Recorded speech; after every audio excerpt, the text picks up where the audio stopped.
What if I told you something is hiding under the water? Do you see those lines and curves? Are they natural patterns caused by abrasion? Or is something actually hidden beneath the surface? Water often creates natural lines through hydraulic action. But what if there's an ancient mystery hidden inside? Let's go and take a closer look. What do you think now? Is it natural? Look at this. Has nature cut a perfect right angle? Let me touch it. It's completely covered in moss, and as I rub it, the moss clears away. But wait, what about this? Is that a face, or am I imagining it? Let me clean the moss off. Here are his eyes, his nose, and below that you can see his lips. Is he smiling? Doesn't he look familiar? Haven't you seen this face before? Let me take the camera above the water from the outside. No one would believe this is a face carved underwater because it's not visible from the top. But who's going to go underwater to take a look? Who is this figure? Is it Shiva? Is it Buddha? Let's take a deeper look and decode this ancient mystery. Suddenly, these quote-unquote natural lines stop looking like accidents and start revealing their true form. Is that another face? Yes, that is clearly a face, but it gets even more interesting. Look at the body. Is that a female? Yes, this is clearly a female figure, and she is shown holding a lotus flower in her hand. Who is she? But wait, what is this? Check this out. Do you see this minuscule figure sitting cross-legged? Who is this? Watch how the sunlight pierces the water, creating these strange energy patterns that give the entire scene a truly magical, otherworldly feel. Let me clear the dirt so we can take a better look. For hundreds of years, layers of silt and river debris have slowly piled up, burying him right where he sits. And even when I clear it, he is still covered in moss, making him look like a little green man. But where is his head? Here? Or here? Does he have 1, 2, 3, 4 heads? Who has 4 heads?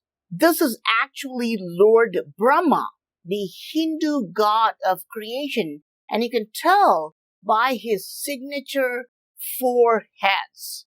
But why is he carved so small? Because he's emerging from the belly button of this giant figure. And this giant figure is Lord Vishnu, the protector of the universe. And the female is his wife, Lakshmi, giving him a foot massage. This is why Lord Vishnu is smiling happily, relaxing with one hand behind his head like this. But look at where he's resting.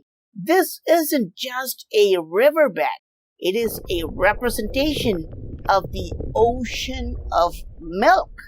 And the ancient builders did something genius here. They carved tiny stone fish all around him. When real fish swim over these carvings, the ancient art and modern reality literally blend together. It makes you wonder, are we just looking at water, or have we found the physical sea of milk?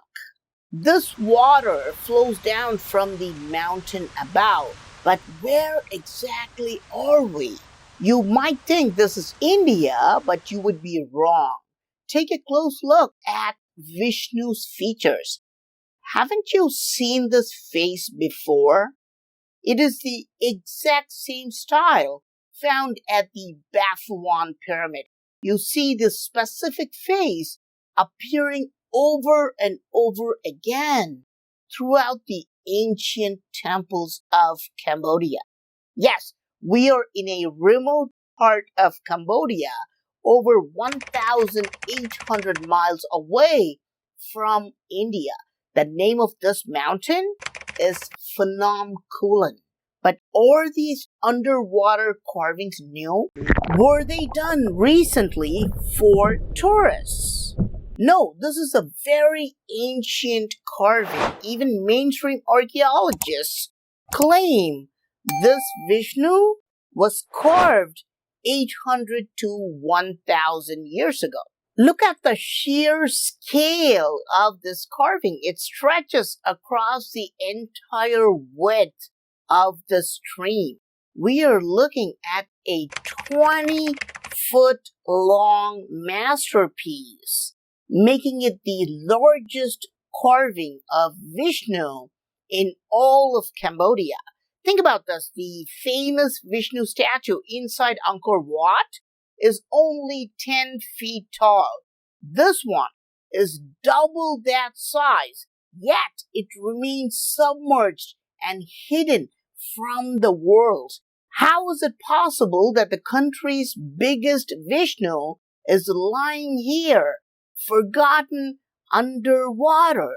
Do mainstream archaeologists even realize what is resting beneath their feet? Why would anyone carve the most important figure in the region where no one can see it?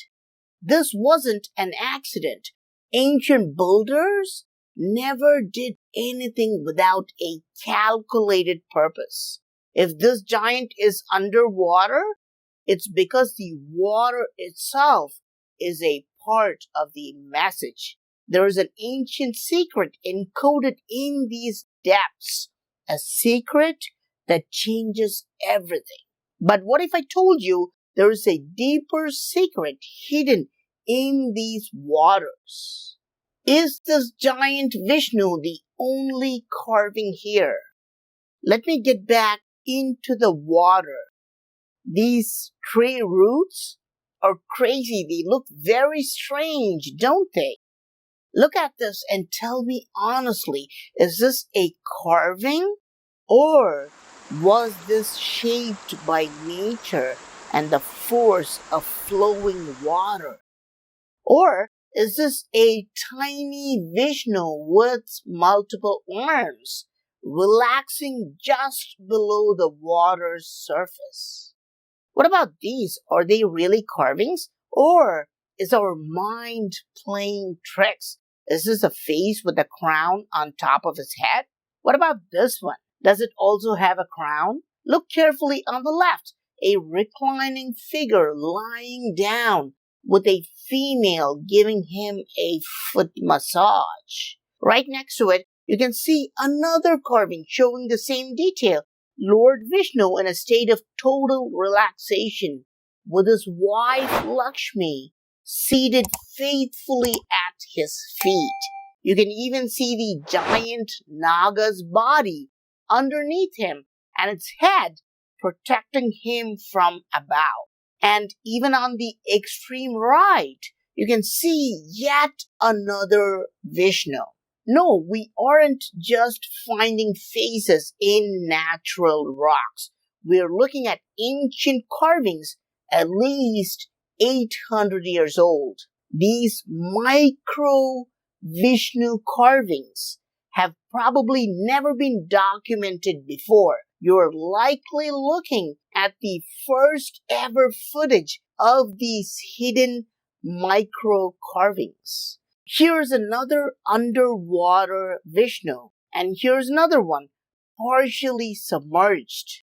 These Vishnus are just below the surface, If I put my camera in, it feels like I'm kissing them. Originally, we thought the ancient builders carved just one giant Vishnu, but now you can see them everywhere. Why would they carve 1,000 Vishnus here? On my channel, I've already shown you Sahasra Linga, the 1,000 lingas carved underwater in India. But did ancient builders carve Sahasra Vishnu, 1,000 Vishnus underwater in Cambodia? There is an intriguing connection between the Phnom Kulen mountain and Angkor Wat, the world's largest temple. Both have depictions of Vishnu, and Angkor Wat also features a giant carving of Samudra Mantana, the churning of the sea of milk. But how can a mountain 30 miles away from Angkor Wat be connected to it? According to archaeologists, the stones you see at Angkor Wat were quarried right here from Phnom Kulen.